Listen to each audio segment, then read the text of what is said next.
when we're talking about differentiating, we had our H and our delta X. Yeah. We're talking about how if we decrease that, our error decreases.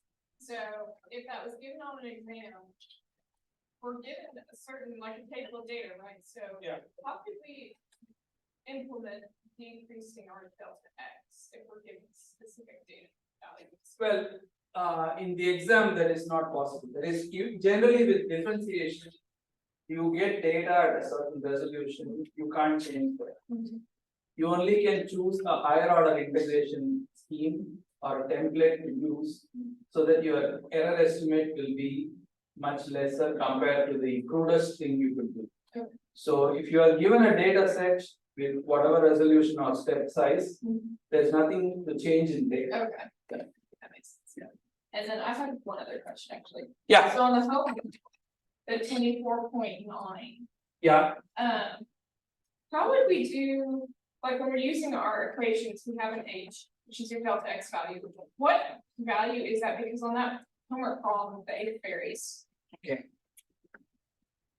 So 24.9 is it? Yeah, okay. So you are getting unequal intervals. So This is a little leap that I wanted you guys to do. For unequal intervals.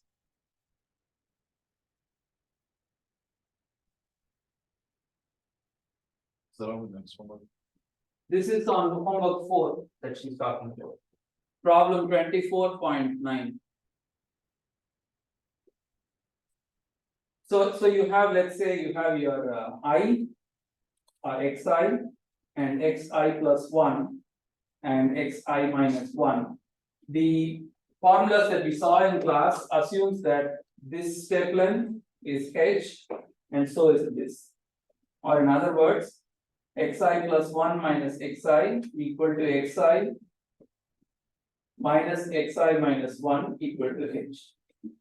So when you write your Taylor's formula, so suppose you want to write yi plus 1, that is yi plus f of xi multiplied by h plus f dash of xi multiplied by h squared over 2 factorial and so on. So instead of, see, this is your reference point, and this is where you are kind of projecting on, that is this is kind of in the vicinity or neighborhood. So the step length, instead of writing it as h, you want to replace this with xi plus 1 minus xi. You can call this say delta I plus 1. Let's say you want to keep a symbol. And if you want to do yi minus 1 equal to yi plus f of xi multiplied by, instead of h, you want to do xi minus xi minus 1 plus f double dash of xi multiplied by xi minus xi minus 1 whole square over 2 factorial plus and so on up to infinity. So if my goal is to get f dash of x, okay, at xi using central differencing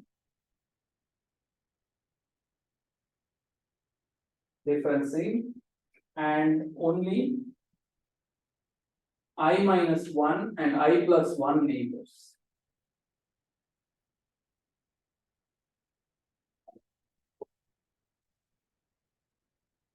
I really hope people at home are watching, because without this you will be stuck with this homework for a long time. So what do? You want to subtract these two rows, so you want to write yi plus 1 minus yi minus 1 equal to you don't want to subtract. Yeah, you do. Yeah, you do want to subtract. So this is f of xi multiplied by, I have xi plus 1 minus xi minus xi, so that is minus 2xi plus xi minus 1.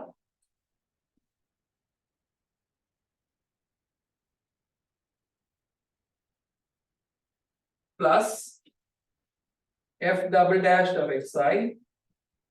I mean, it gets much more messier. That is, you have xi plus 1 minus xi whole squared minus xi minus xi minus 1 the whole squared divided by 2 factorial plus and so on up to infinity.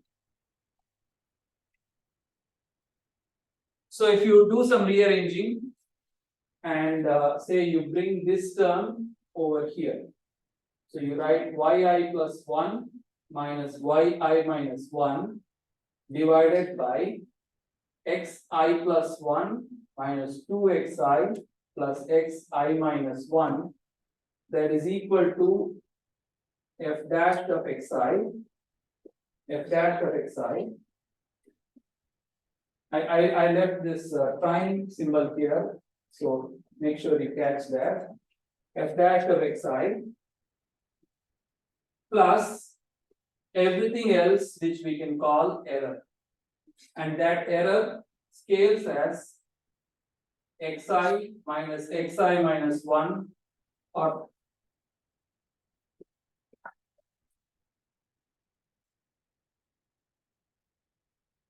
so that remaining terms, that is f double dash of xi plus xi plus 1 minus xi. This is a squared minus b squared, so that is a minus b, which will be minus 2xi plus xi minus 1. Okay, and then a plus b, which will be xi plus 1 plus xi minus 1 divided by 2 factorial. So this is your derivative that you want, plus up to infinity. These are all your error terms. So the finite difference approximation for f dash of xi is equal to yi plus 1 minus yi minus 1 divided by xi plus 1 minus 2xi plus xi minus 1. This is of course an approximation plus error which scales loosely with the second power of x.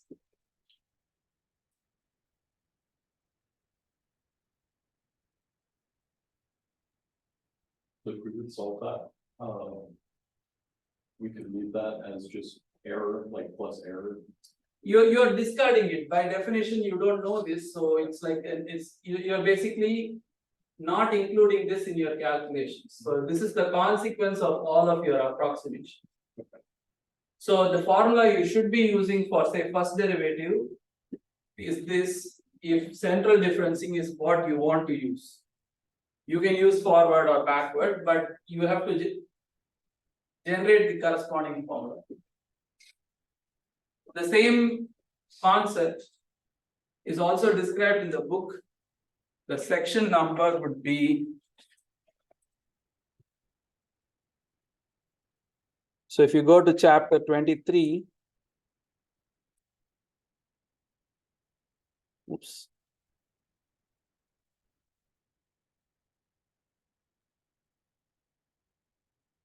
.3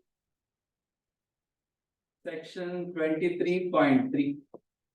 I didn't cover it in class, but I thought I'll still make you learn it through the homework problem.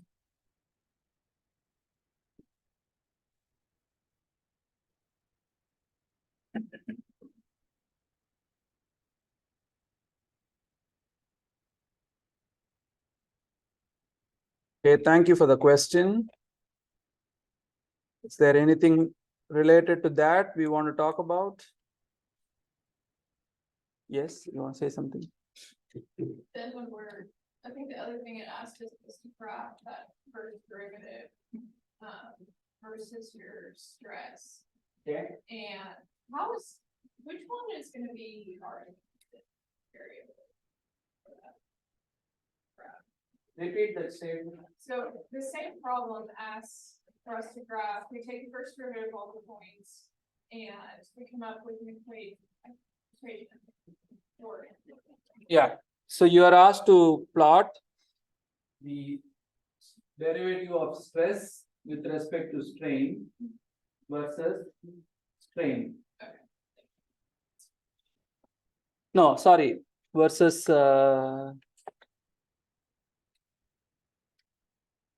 That's referred to. yeah, versus sigma. Sorry, versus stress. It says right there in the problem. To evaluate E naught and A, stress strain data are used to plot d sigma over d epsilon versus sigma, and the slope and intercept of this plot are the two material constants respectively.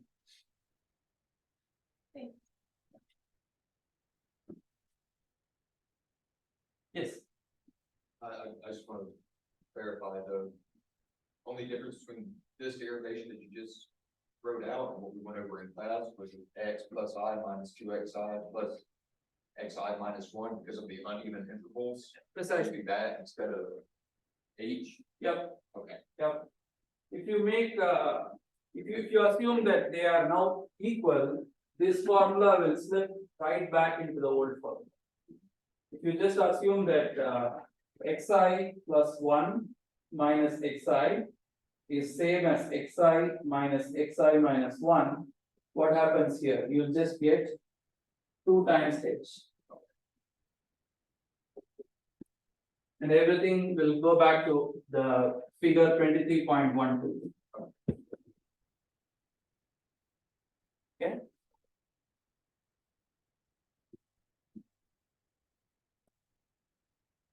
If there is any other question, no, okay. So let's attempt problem 24.7 from the textbook.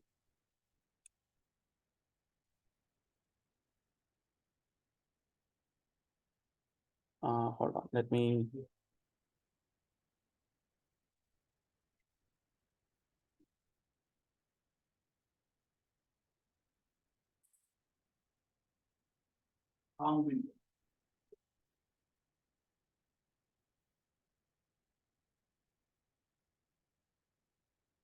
Problem 24.7. Okay. So the following data were collected when a large oil tanker was loading. Time in minutes versus volume in millions of barrels.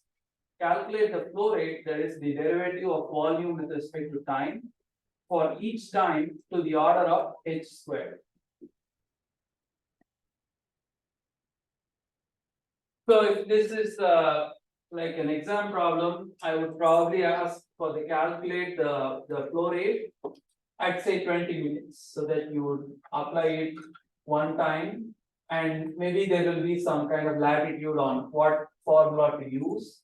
I'll let you figure it out.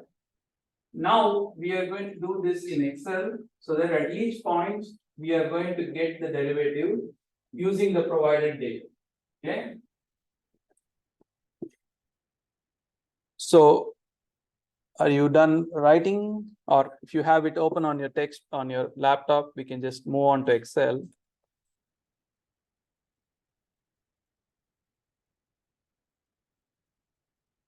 All right, so here is my Excel. First step, I'm going to copy the data and paste it here. So this is problem 24.7.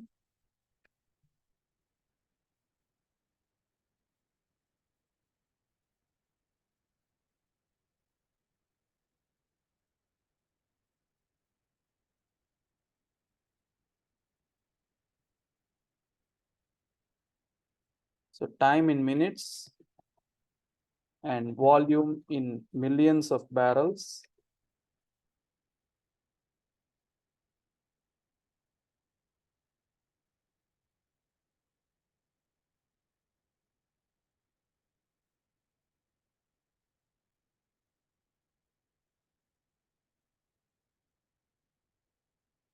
All right, so here we have our data.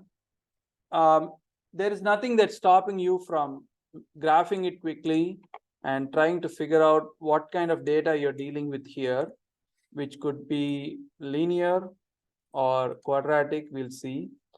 So if you just do a linear fit, it's 0.96, which is not that terrible, but considering the data, it's still not a bad approximation. And if I try to even increase the order to like a polynomial second order, I get better agreement. Okay. So I'm not going to be too bothered about what fit to do. Okay. I might even just stick with a linear. And now you want to compute Q, which is dV over dt at each point. There was something else also on the problem, which is like saying compute the flow rate for each time to the order of h squared. To the order of h squared. Okay, that is an important constraint they are placing there.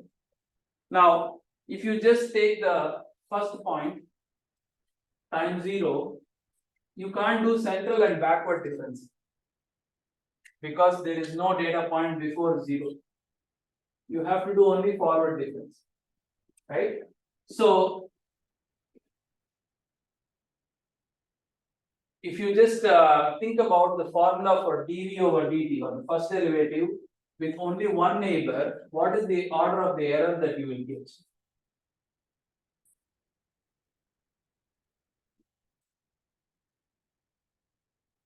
You have to select the correct formula and then do the mechanics of calculations. If you select the wrong formula, you are done right there. You need to first select the correct formula, which will give you up to h squared accuracy. Would you use a forward finite first derivative in the very first formula? What is the order of error in that formula? O times h squared. So okay, so let me see here. Numerical differentiation. If I go to figure 23.1 and if I select the first formula, this one here, what is the order of the error? H. That is, order of the error is first order. So I want an approximation for the first derivative, but one that involves two neighbor points so that the order is h squared. So this is the formula I need to pick.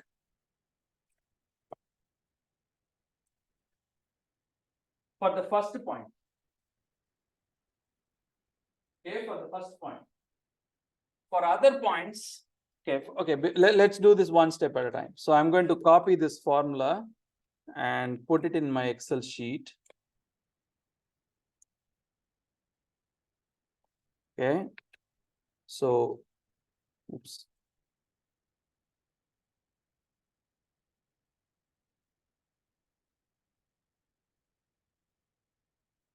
So this formula here is what we'll use for at time 0 first derivative to second order accuracy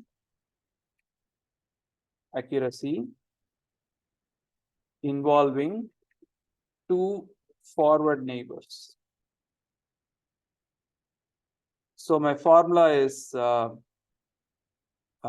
minus f I plus 2, which is, this is I plus 2 plus 4 times I plus 1 minus 3 times I divided by 2 times, what is h here? 10, or if you don't know, you can just do the differencing 10 minus 0.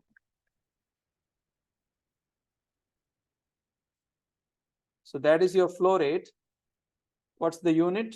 Barrels or millions of barrels per minute.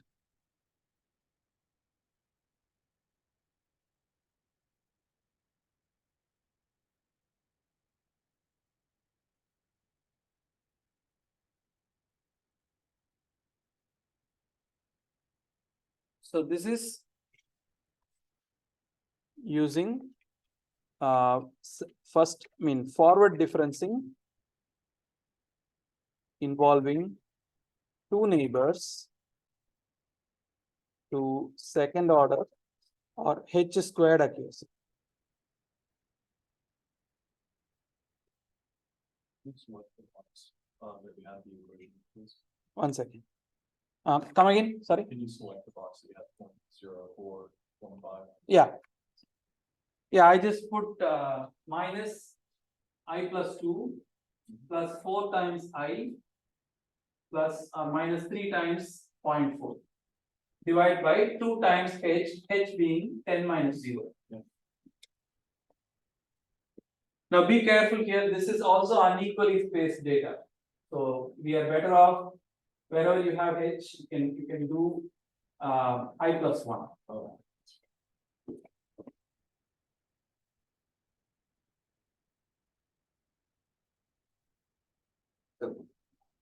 Why is H 10 minus 0?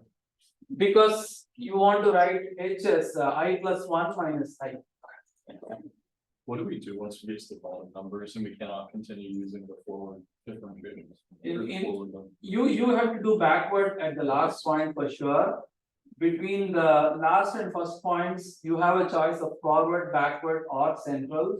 But the constraint given to you is not about the forward or backward, it's about accuracy. So you can choose for the second point, you need second order accuracy, you can get it either through forward or through backward or through central by selecting the appropriate formula. Okay.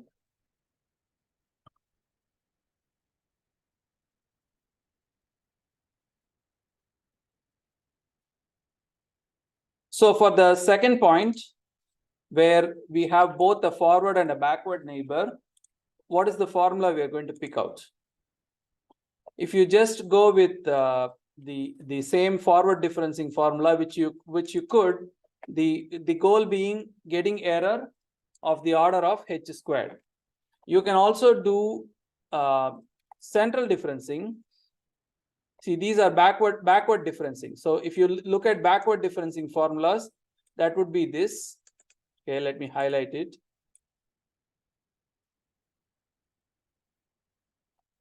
So this is also an acceptable choice for the backward derivative or backward differencing.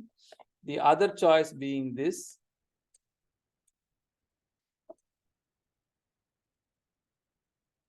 Okay, and if you're doing central differencing, for the first derivative, here is H squared. You can involve one forward neighbor and one backward neighbor, and you get an error of H squared. So I'm going to write it here. For this point, only forward differencing possible. You can't do anything else. Here, you could pick forward or backward or central allowed. And that is true for all these points, except the last point where you can do backward differencing only. You can't do forward, you can't do central at the last point. It has to be one-sided. Yeah. For the second point, Yeah. if we wanted to get accuracy to the second order, Yeah. We would need 2 previous. Oh, that's right. So if you take backward differencing, you need 2 previous points. Okay, so you're right. So we can't do backward, we can only do forward, or we can do central. And if you, by the same logic, you can only do backward here, but not forward here.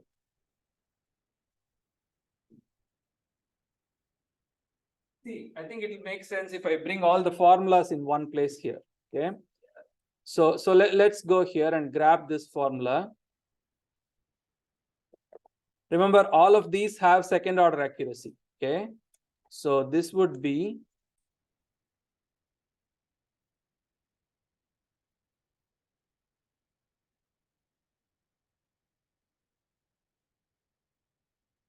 all right. So here is the first formula. Okay, this is forward differencing. This is forward differencing. And then where is our second formula? This is backward differencing.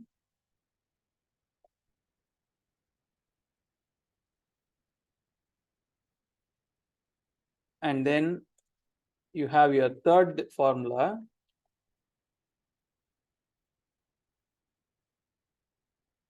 which is central differencing. Okay, so look at this here. If you are at the first point, time 0, you can do forward. You cannot do backward or central because you don't have the points behind 0. So only forward. And at the second point, if you want to do forward, that is okay. If you want to do central, that is also okay, but no backward because we don't have I minus 2. Okay, so only forward or central allowed. At the third point, you have I minus 1 and I minus 2. You have I plus 1 and I plus 2. So you can do whatever you want among the 3 options. And that is true for the third, fourth, and fifth points.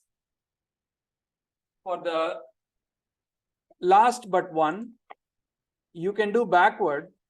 You can do backward, but you can't do forward because it will involve I plus 2. That is, if this is I, you have only I plus 1 and you don't have I plus 2. So you can't do forward, only central and backward.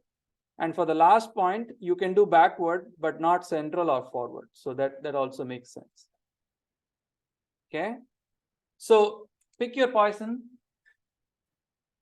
Compute these derivatives. I don't care which template you use, but all of these will give you second order in accuracy. Yeah. Once we do that, once we're moving to different types, how would we choose between selecting the error, like the error between forward and backwards or forward and central? How would we choose which one of those we want to? You're asking which formula to use, right? No, I'm asking like, so once we have the forward, backward, and central, Yeah. for each of the different answers, how would we choose which one we want as our error? See, in these scenarios, it's not usually possible to get an estimate for the error. We only say the error scales with h square. You can't actually evaluate it. All you can do is find the correct formula for each line, plug it in, and compute the values. And if you want to make this a little bit easier for now, I can just tweak the problem to make the intervals equally spaced, so that you can just use the formulas directly and we can see whether actually a good question to have is, suppose you do forward, central, and backward. What is the difference between them? Is there a significant difference between choosing one over the other? So we can do that. Okay. So I'm going to do forward, central, backward. Okay. And I'll put this away. So here there is no central, no backward. And here to do this, I can just drag it forward. I just have to use the next terms, next term, next term, next term. And here there is no forward. I'm sorry, even here there is no forward.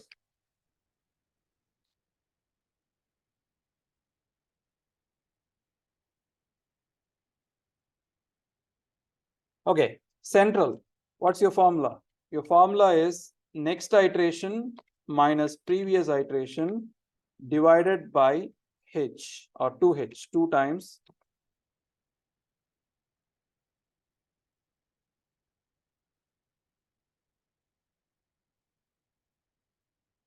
Okay.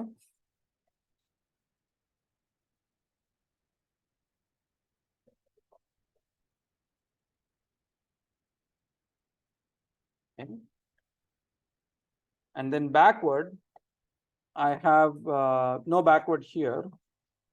And then here I need to have 3 times the f value minus 4 times the I minus 1 value plus I minus 2 value divided by 2 times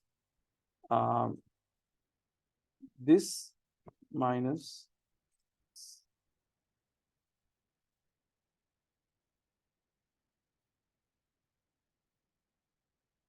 ooh, there's the story.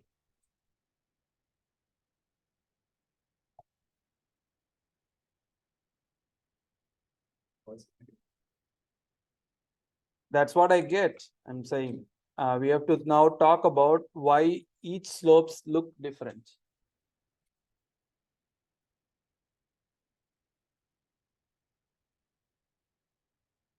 Did I make any mistake in the calculation? I was getting slightly different numbers. Just control how it just looked like that. Let's see here. So I minus I minus 1 or I plus 1 minus I minus 1 divided by, oh, I think I made a mistake here. So, Backwards as well. so I'm just going to write h equals 10 and use that everywhere instead of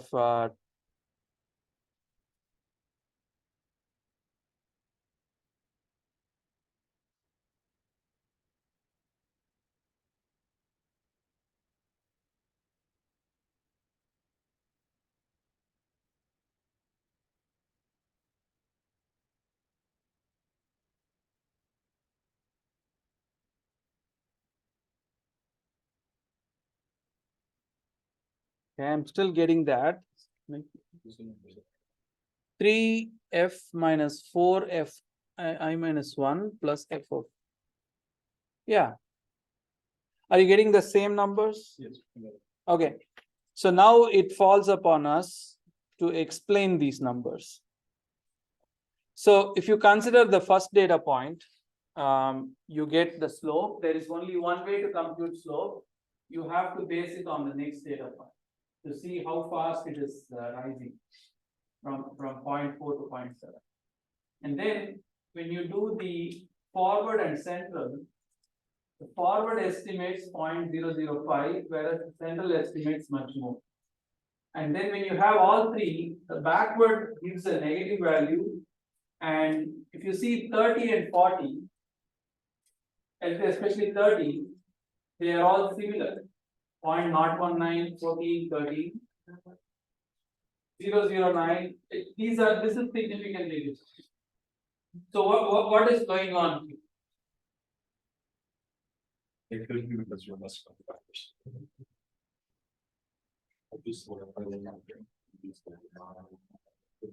So I'm going to see if I can use the graph to make sense of what is going on.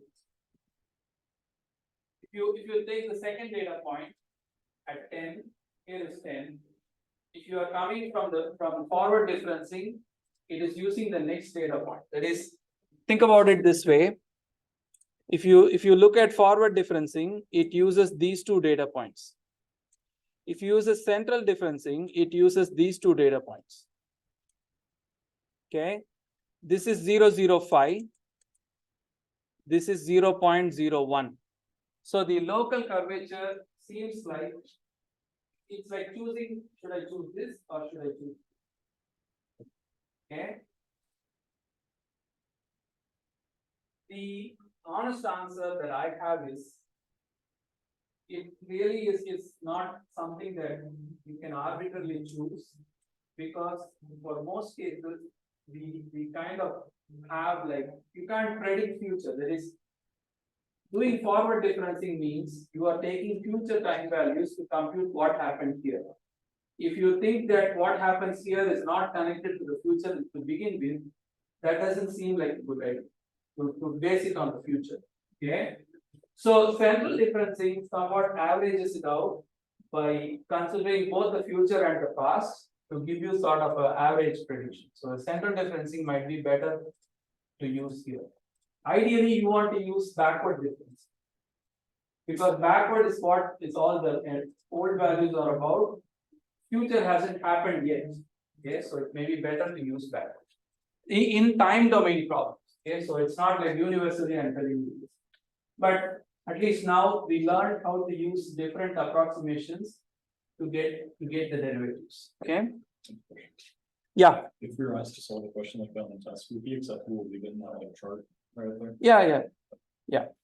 That is, if it asks you to compute, say, particular derivative with, because you will have access to your textbook, so I won't give you all this. I'll ask you to say, similarly, compute the first derivative to second order accuracy, period.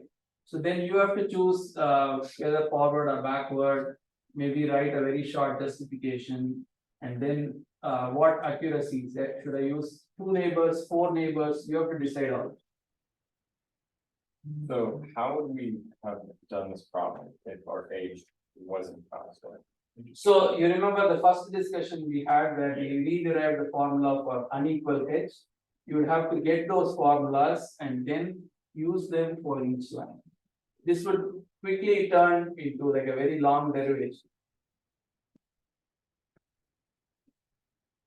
I see, at least I have already tested you in homework for unequal intervals. You can almost not expect it in these. No, I'm suspicious. Okay, I'll say it even more clearly. You don't have to expect it in these. Did you change something in your code to get, it's like, getting slightly different numbers from? Did you change For- 45? Did you change the last 3 of your X values? Oh, okay, Yeah, I have the same thing. thank you. Okay, so let's see if we can get one more example. Okay.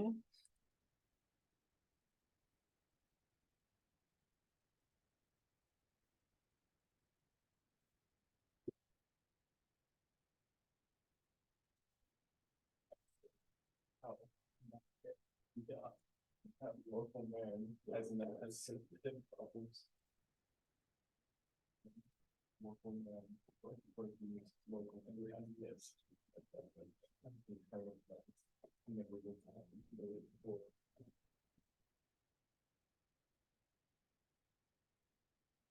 Now,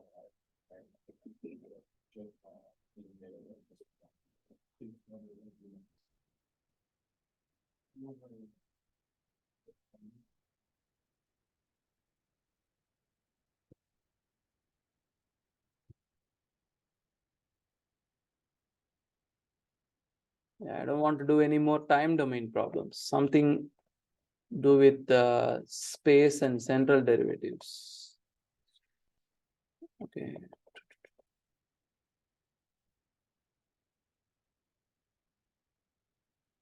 All right, good. Here we are.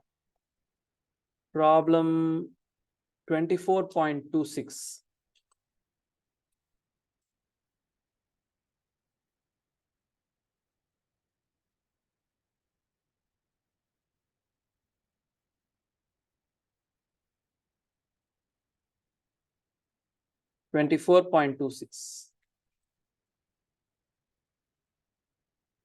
I have a question. Yes. For one of the homework questions, Yeah. actually, no, sorry. Yeah. I thought it asked us for 23, 24. but it didn't. Oh. Okay, just 1 second here. Sorry.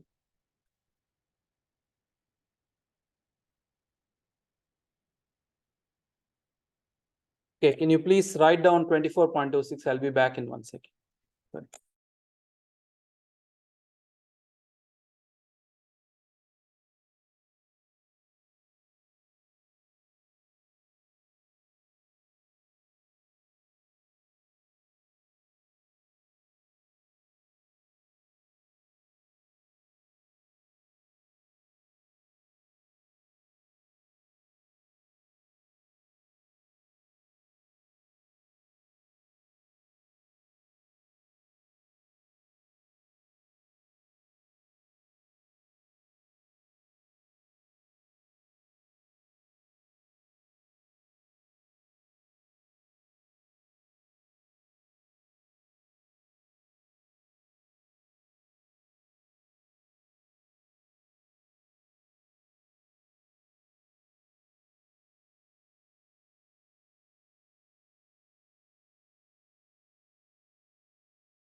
Okay, so problem 24.26.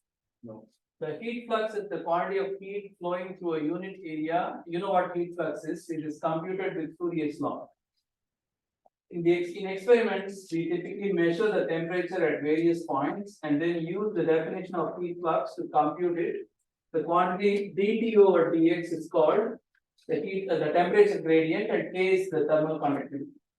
What are we asked to do here? Using this data, we want to compute K. If the flux at x equal to 0 is 60 watts per meter squared, compute K. So this is sort of very kind of the people who wrote the textbook could have given you more data points. They are giving you 3 data points and asking you to compute something. So what are they saying? At x equal to 0, the flux is 60 watts per meter squared. And they are asking you to compute K according to this equation. So you need 60 watts per meter squared on one side equal to minus K multiplied by your approximation for dt over dx, which there are only 2 choices for you to do. What are those choices? Forward. Either forward with one neighbor or forward with 2 neighbors. Okay. The simplest thing we can do is just do forward with one neighbor, which is 17 minus 20 divided by 0.08 minus 0. So that is like writing 60 equals minus K times minus 3 divided by 0.08, 3 being the unit in degrees Celsius or Kelvin, or degrees Celsius, and 0.08 being meters or centimeters. But remember, this is 60 watts per meter squared.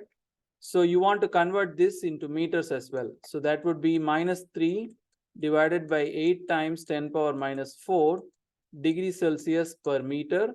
And so if I want K would be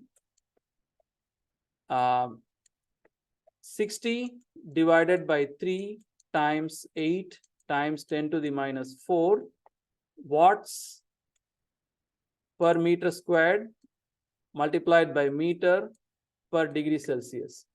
So that is how much? 20, 160, 1.6, 1.6 times 10 power minus 2 watts per meter per Kelvin. 1.6 times 10 power minus 2. So again, that was not something that is not very interesting.